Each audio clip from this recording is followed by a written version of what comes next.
Welcome to the Chapter 3 playlist. This first video we're going to be looking at the three-part brain.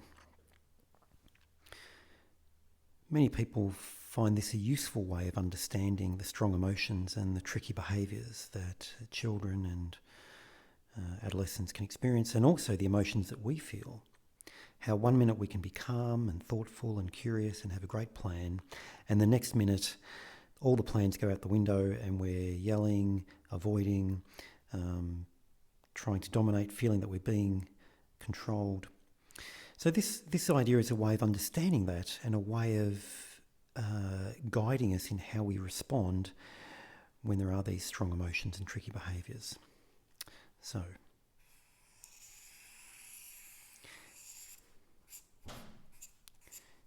this is a picture of the brain, and there are three parts to the brain. There is our human brain, also known as our cortex. There is our mammal brain, also known as the limbic system. And there is our reptile brain, also known as the brain stem. And these are the three parts of our brain that have evolved over the last 300 million years. You've got the spinal cord, and about 300 million years ago, so it's ancient, a brain stem was added to the spinal cord. And this is a fabulous piece of brain because it's about survival. Survival from threat. All the nerves go straight to the reptile brain. Our hearing nerves, our visual nerves, our feeling nerves, they go straight there.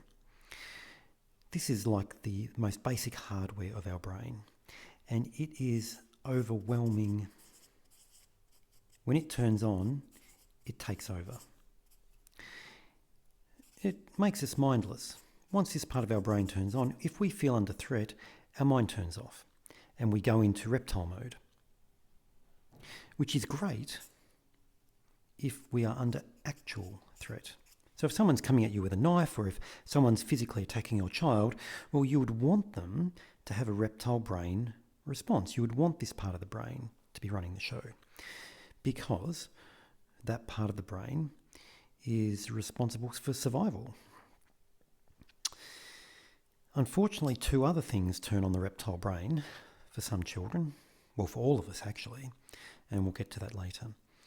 So it's an overwhelming motivator responsible for the 4 Fs, which is, so it's responsible for fighting, for protecting ourselves, for fleeing, get me away from the danger, so fight the danger or flee the danger. There's also freezing, which is where if I can't escape and I feel there's no way out, then I just shut down. I just do nothing. And we see this with our kids sometimes. When they feel like there's no way out, there's no solution, they go into I don't know, I don't care, whatever mode. Feeding is a reptile brain function. It's obviously needed for survival.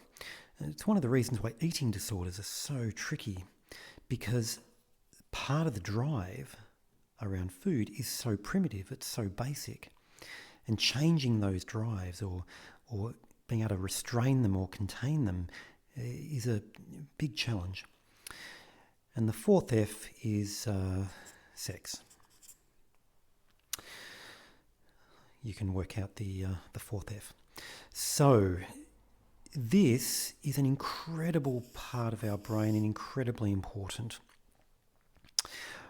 Once we perceive we're under threat, there's really only a couple of options to managing it. 2 crocodiles come together. How do they sort out their relationship? Well, the first way is to dominate. Control. To fight. to take over.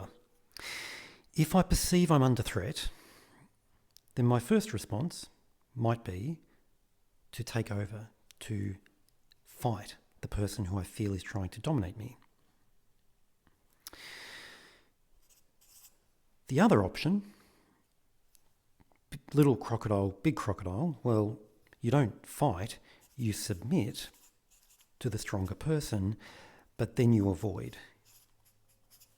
You flee. Get me out of here. And so this combative, avoidant style is the reptile brain way of coping. Because it's all about me. There is no us. There's no cooperation, because I win or I lose.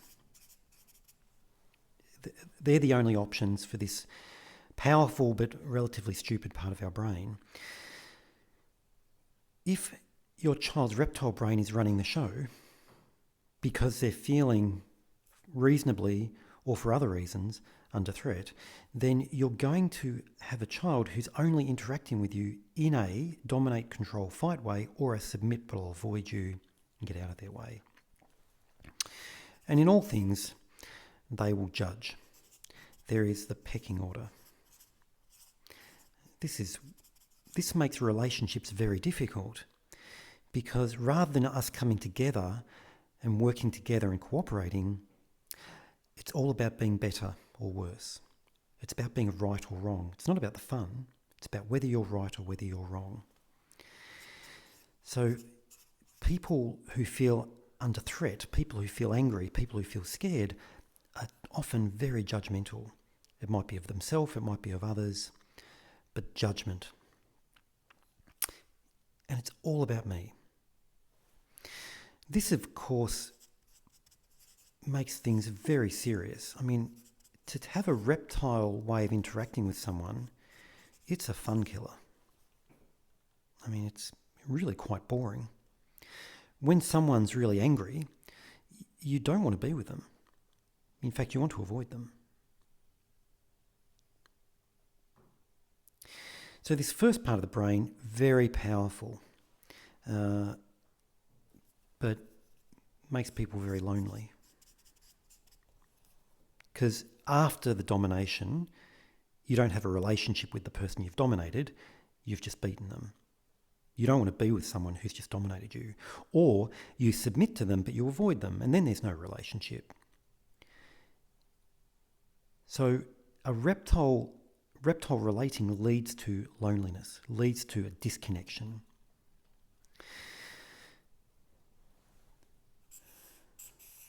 About 200 million years ago, something amazing happened. There were a bunch of reptiles who began to develop this other part of the brain that surrounded the reptile brain. And this part of the brain was associated with enduring relationships, nurture, protection, that we wish we are able to belong to each other, we care for each other. Reptiles lay eggs, see you later. There's no ongoing nurture or protection. Birds may hang out in groups, but if one of the members falls behind, the herd doesn't go back, the group doesn't go back for the reptile who's falling behind. It's every reptile for themselves. Where a bunch of buffaloes, if the baby buffalo falls behind, the whole herd will go back to collect, because we care for each other. So when you're part of a herd, you feel safe, you feel secure. Things are good enough when you belong. But if you feel you do not belong, if you feel excluded, if you feel insecure, then you feel unsafe. And so if you remember in the Chapter 1 playlist, security and insecurity, to feel insecure, unfortunately, is a survival threat. So insecurity turns on the reptile brain.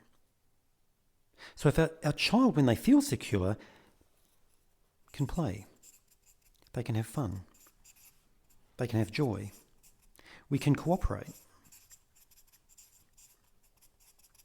But if anything triggers a feeling of being insecure, of not being good enough, of not getting enough, that, at a brain level, makes people feel unsafe. Unsafeness feels like a survival threat.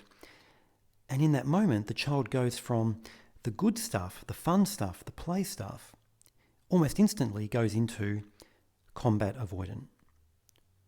I'll control you, I'll beat you, I'll submit to you, but I'll avoid you. I'll be judgmental in all things. So the complaint, the whinging, you're not nice, you're mean. And it happens so rapidly for some kids if they've got a vulnerability to insecurity. And they lose their ability to cooperate. If you think about your children, for those of you who have more than one child, Christmas time, if you celebrate Christmas, the presents come out. Well, if your children are feeling like mammals, well, when one of the kids gets a great present, the other kid feels fantastic, brilliant, because we share.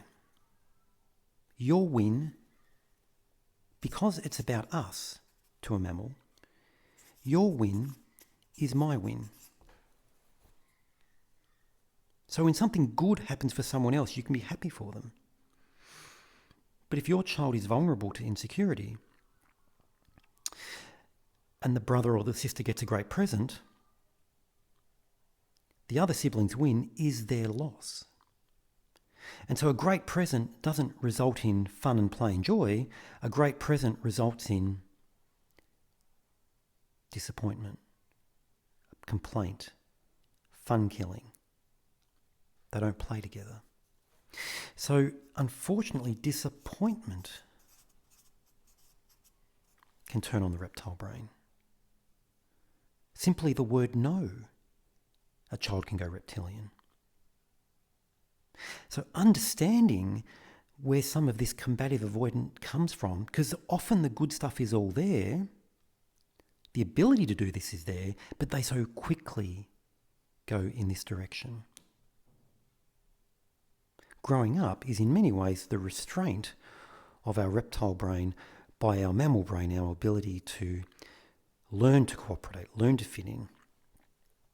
And the learning is the human brain, which is this bit. This is where we think. This is where we plan. This is where we have logic. Often kids who do a lot of this will give great advice to their friends because they have the logic. It's not that they don't know the logic, it's just they lose it when their reptile brain turns on.